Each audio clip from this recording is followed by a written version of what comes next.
Assalamualaikum warahmatullahi wabarakatuh. Kaum muslimin dan muslimat dimanapun Anda berada, saya Novel Al-Idrus. Pada kesempatan ini kita akan bersama-sama belajar tentang bahaya hasad atau iri dengki.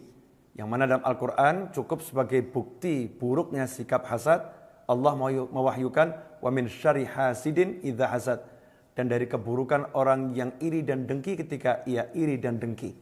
Iri dan dengki adalah penyakit yang bisa menghapuskan pahala amal-amal kebajikan kita, sebagaimana disebutkan oleh Nabi Muhammad SAW dalam hadis yang diriwayatkan oleh Imam Abi Dawud dan Al-Baihaqi. Rasul bersabda, "Iyakum wal hasad." Hati-hati kalian jangan sampai bersikap hasad, punya sifat hasad. Fa inal hasada ya'kulul hasanat, karena sesungguhnya sifat hasad itu akan memakan kebaikan-kebaikan, menghapuskan kebaikan-kebaikan, kama ta'kulun narul hatab, sebagaimana api memakan kayu. Kita ketahui kayu begitu kena api akan cepat dibakar, habis. Begitu pula kebaikan-kebaikan seseorang ketika dia bersikap hasad, iri dan dengki kepada nikmat yang Allah berikan kepada saudaranya. Sesungguhnya seseorang yang kita hasati, naudzubillah min dzalik, kalau sampai kita hasad pada seorang, maka kita sedang tidak rela atas nikmat yang Allah berikan kepada orang tersebut. Ada orang mendapatkan nikmat dari Allah, kita nggak rela, kita iri, kita dengki. Naudzubillah, sampai-sampai kita mengharapkan nikmat itu lepas atau hilang dari orang tersebut, atau orang itu celaka. Ini tanda tidak ridha, tanda tidak puas, tanda tidak rela dengan pembagian Allah Subhanahu wa taala.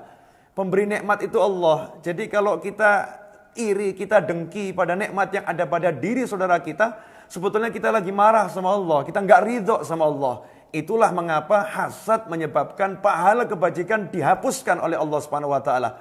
Karena sejatinya orang yang hasad lagi bermusuhan dengan Allah, lagi memusuhi Allah, lagi marah dengan Allah. Naudzubillah min dzalik.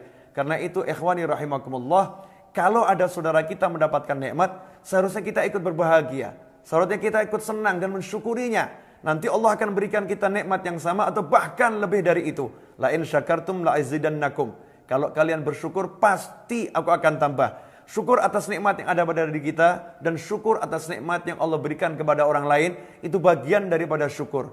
Ikhwani rahimakumullah, kaum muslimin dan muslimat dimanapun Anda berada, suatu ketika Nabi Musa alaihissalam melihat ada seorang hamba yang bergelantungan di arsy. Sebagaimana disebutkan dalam hadis yang diriwayatkan oleh Ibn Abi Syaibah. Nabi Musa melihat seseorang bergantungan di arsy. Beliau pun heran, kok ada manusia bergelantungan di arsy-Nya Allah Subhanahu wa taala. Maka Nabi Musa bertanya, "Siapakah orang tersebut wahai Allah?" Maka Allah Subhanahu wa taala menjawab, "Abdun min ibadi sholih." Dia salah seorang hambaku yang soleh. Maka saat itu Nabi Musa nanya, "Siapa namanya?" Maka Allah taala tidak mengungkap identitasnya, tidak memberitahukan nama hamba itu kepada Nabi Musa. Kemudian Allah menyatakan, kalau engkau mau, maka aku akan tunjukkan apa amalnya sehingga ia bisa bergelantungan di arsy-Ku ini, di arsy-Nya Allah Subhanahu wa taala. Maka Nabi Musa berkata, "Akhbirni, ya Allah, ya Rabbi, akhbirni."